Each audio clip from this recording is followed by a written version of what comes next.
E aí galera, tudo beleza? Meu nome é Pedro Paulo Barana e esse aqui é o Impressões.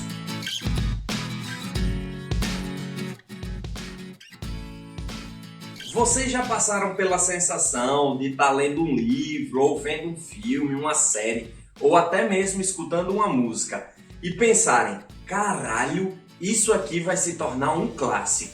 Então, foi exatamente essa a sensação que eu tive ao ler esse livro aqui, Torto Arado, do Itamar Vieira Júnior. Mas antes de começar a falar sobre esse livro, aqueles recadinhos de sempre. Se você já é inscrito no meu canal e me segue no Instagram, meu muito obrigado. Vocês não têm noção de como me motiva a continuar postando a cada feedback de vocês. Mas se você ainda não é inscrito no meu canal, se inscreve aí, vá lá, custa nada. Aproveita e me segue lá no Instagram, é o ubarana_p. Beleza? Então bora para essa impressão de hoje. Talvez Torto Arado seja o livro brasileiro de maior sucesso nos últimos anos. Não recordo de ter visto um livro brasileiro causar tanto burburinho.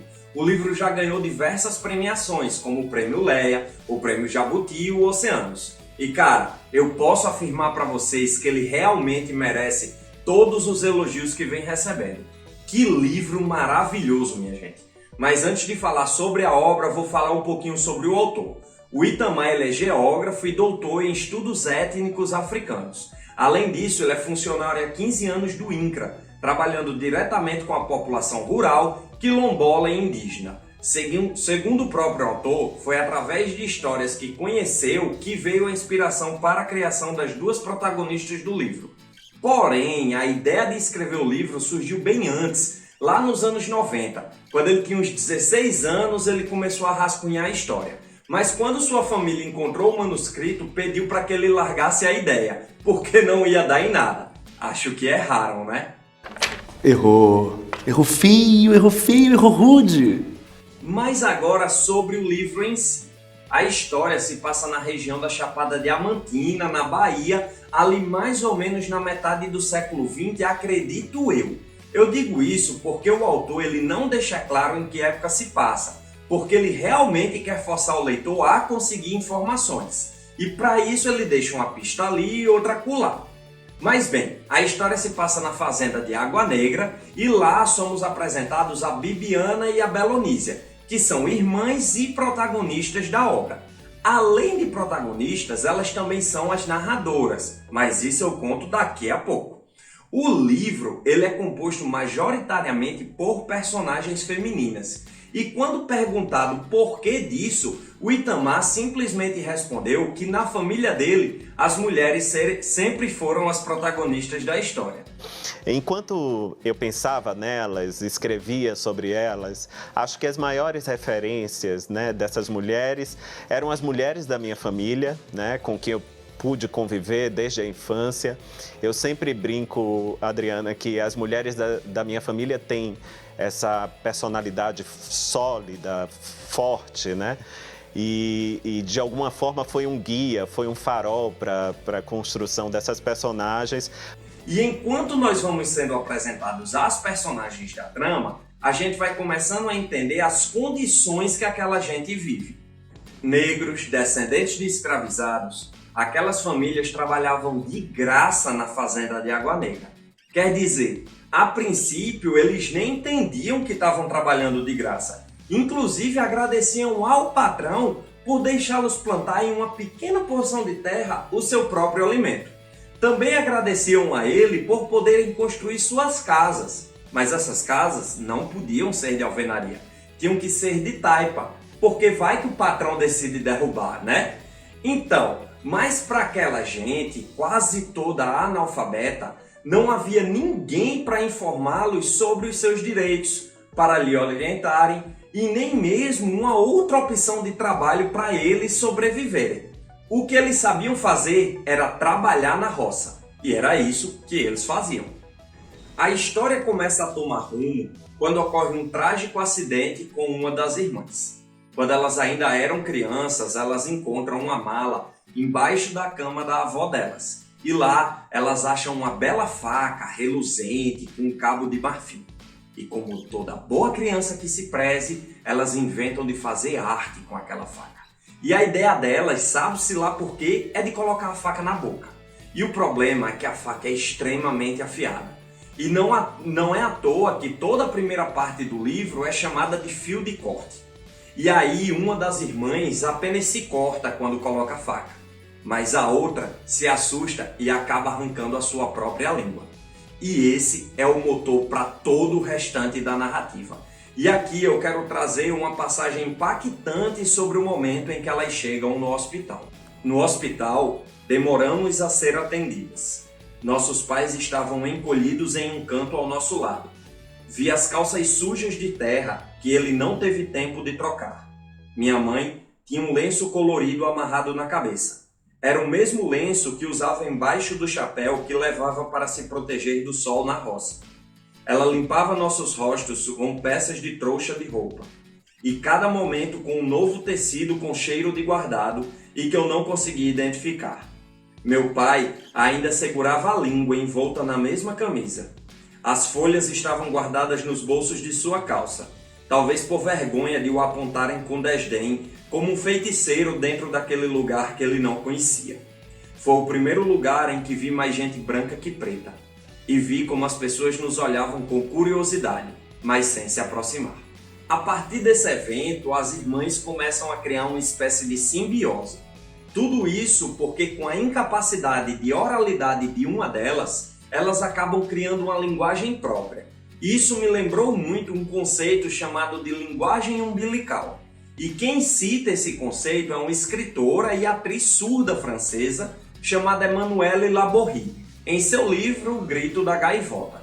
Nesse livro autobiográfico, ela cita sua infância como criança surda, sem qualquer contato com uma linguagem formal, o que acabou forçando a ela e a sua mãe a criarem uma linguagem própria, que ela vem a chamar de linguagem umbilical.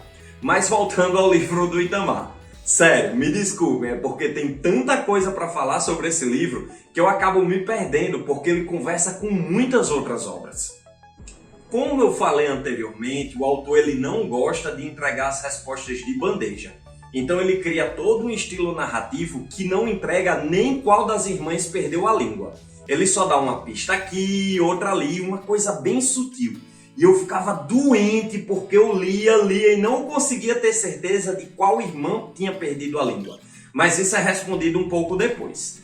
Outro ponto muito importante na narrativa é a religiosidade. O pai das meninas, o Zeca Chapéu Grande, ele é um cavalo de várias entidades do Jaré, que é uma espécie de vertente da Umbanda que existe somente na região da Chapada Diamantina. Essa presença dos encantados, que é como as narradoras denominam esses espíritos, é de grande importância para a narrativa, assim como a religiosidade, porque é através dela que o Zeca Chapéu Grande convence o prefeito a construir uma escola para os moradores daquela localidade. E esse é o grande ponto de revolução para os moradores de Água Negra. A educação ela é primordial para o desenvolvimento de um povo. E para quem foi dominado, o oprimido ele possa conseguir os recursos para lutar contra o opressor. E o primeiro passo para o pessoal da fazenda de Água Negra é quando a Bibiana aprende a ler e a escrever. Aqui ela ainda é uma criança, mas esse é um fator primordial para o desenrolar de toda a história futura. E essa história eu não vou contar aqui, porque esse é um livro que você tem que ler. Sério, você não pode perder a oportunidade de ler um livro que já nasce como um clássico e que é um contemporâneo seu. Então, compra o livro quando der, lê ele e depois vem trocar uma ideia comigo. Em relação à forma, o livro é dividido em 3 grandes capítulos. O primeiro, chamado Fio de Corte, que é narrado pela Bibiana. O segundo, chamado Torto Arado, que é narrado pela Belonísia. E o terceiro, chamado Rio de Sangue, que é narrado pela... Não, esse aqui eu não vou contar não, porque é uma sacada genial do autor utilizar essa narradora. E vocês merecem ser surpreendidos assim como eu fui.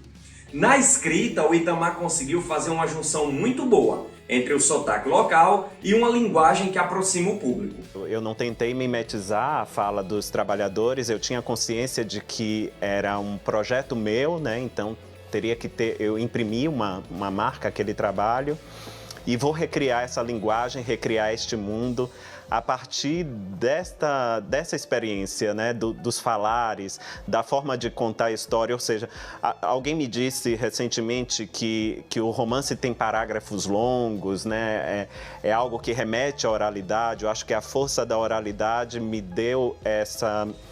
trouxe esse projeto, esse estilo muito próprio, que está no romance, e acho que também tem facilitado no diálogo com o leitor. Ele não escreve da maneira como a narradora, por ter baixa instrução, falaria, como a Alice Walker faz em A Cor Púrpura. E nem escreve cheio de regionalismos, inventando palavras, como o Guimarães Rosa faz em A Hora e a Vez de Augusto Matraga. Esse meio termo é muito interessante, porque acaba sendo um facilitador para pessoas que nunca tiveram contato com a zona rural, se aproximarem das personagens. Mas isso não impede que ele coloque diversos nomes de plantas, de animais e de aspectos culturais típicos do povo daquela região. E ele faz isso com maestria devido à sua formação em geografia e ao seu trabalho no INCRA. Eu realmente ainda teria muito, mas muito mesmo para falar dessa obra, porque ela entrou rapidamente na minha lista de livros favoritos da vida. E eu tenho muitas ideias sobre jogos metafóricos que o autor faz nesse livro. Mas infelizmente eu acabaria entregando muito da narrativa. E você merece sentir o gostinho da surpresa aqui. Além de tudo, ele ainda tem essa capa foda pra carai, que incrementa muito a obra. Então por hoje eu vou parar de falar. Mas quando você terminar de ler, vem trocar uma ideia comigo. E para isso não esquece de me seguir lá no Instagram. É o ubarana_p. Valeu galera, até a próxima!